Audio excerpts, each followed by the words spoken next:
Hello বন্ধুরা, কেমন আছো তোমরা সবাই? আশা করি খুব ভালো আছো। আমিও খুব ভালো আছি। রূপা ক্যানভাস চ্যানেলে তোমাদের সবাইকে স্বাগত জানাই। বন্ধুরা, তোমরা হয়তো দেখে বুঝতেই পারছো আজকে তোমাদের জন্য আমি একটা নিরামিষ পটলের রেসিপি নিয়ে চলে এসেছি।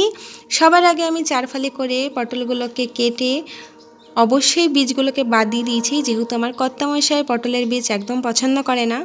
তাই জন্য নুন হলুদ মাখিয়ে আমি আগে পটলগুলোকে ভেজে নিয়েছি। আর ওই তেলের মধ্যেই দিয়ে দিলাম 5 ফোড়ন, গরম মশলা, 2টো তেজপাতা আর 2টো শুকনো লঙ্কা। আর আমি এখানে মশলা ব্যবহার করছি আদা, টমেটো, জিরে গুঁড়ো, ধনে গুঁড়ো, হলুদ, নুন, সামান্য একটু চিনি। আমি একসাথে এটা মিক্সিতে ঘুরিয়ে নিয়েছিলাম। তারপরে আমি এখানে ভালো করে মশলাটাকে কষে নেব। আর আমি এখানে ধনেপাতা ইউজ করব না, এখানে আমি কসুরি মেথি ইউজ করছি, কারণ আমার নিরামিষ কোনো রেসিপিতে কসুরি মেথির ফ্লেভারটা খুব ভালো লাগে। আর একটু যদি এটাতে ঘিও দিতে পারো তোমরা, খুবই ভালো ফ্লেভারটা ওঠে। নিরামিষ যে কোনো রেসিপিতে ঘি, গরম মশলা দিলে তার টেস্টটাই আরও বেড়ে যায়। এরপরে আমি দিয়ে দিচ্ছি লঙ্কা বাটা, ঝালটা নিজেদের আন্দাজ অনুযায়ী। আমি এখানে 2 চামচ কাঁচা লঙ্কা বাটা দিয়ে দিচ্ছি। বন্ধুরা, আমার চ্যানেলে তোমরা যারা নতুন তারা অবশ্যই আমার চ্যানেলটাকে সাবস্ক্রাইব করে নাও, যাতে আমি নতুন ভিডিও আপলোড করার সাথে সাথে তোমরা নোটিফিকেশানটা পেয়ে যাও।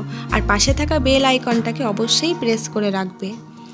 আর যারা ফেসবুক থেকে আমার এই ভিডিও দেখছো তারা অবশ্যই আমার ফেসবুক পেজটাকে ফলো করে রাখো। আর আমার এই ভিডিও তোমাদের কীরকম লাগছে তারা অবশ্যই কমেন্টস করে জানাবে। ভালো লাগলে শেয়ার করো তোমাদের বন্ধুদের সাথে, লাইক করো। দেখছো আমার গ্রেভিটা ফুটে উঠেছে। আমি আলুগুলো সবার আগে দিয়ে দিলাম, ভালো করে নাড়াচাড়া করে নেব।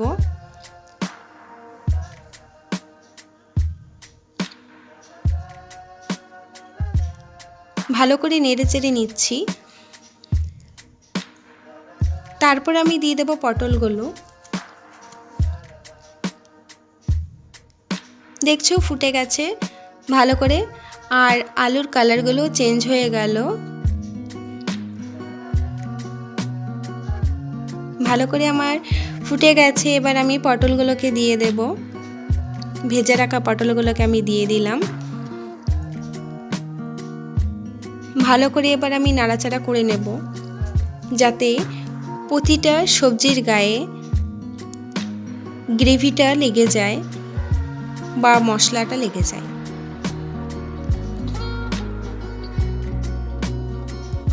বন্ধুরা, যে কোনো রেসিপিতে মশলা যদি ভালো করে কষানো হয় তাহলে অবশ্যই সেই রেসিপি খেতে খুব ভালো হবেই হবে। তো আমার দেখতেই পাচ্ছ আমার মশলাটা ভালো করে কষানো হয়ে গেছে। আর মশলাগুলো কষানো হয়ে গেছে বলেই দেখছো তেল ছেড়ে আসছে। এবার আমি এতে সামান্য একটু জল দিয়ে দেব।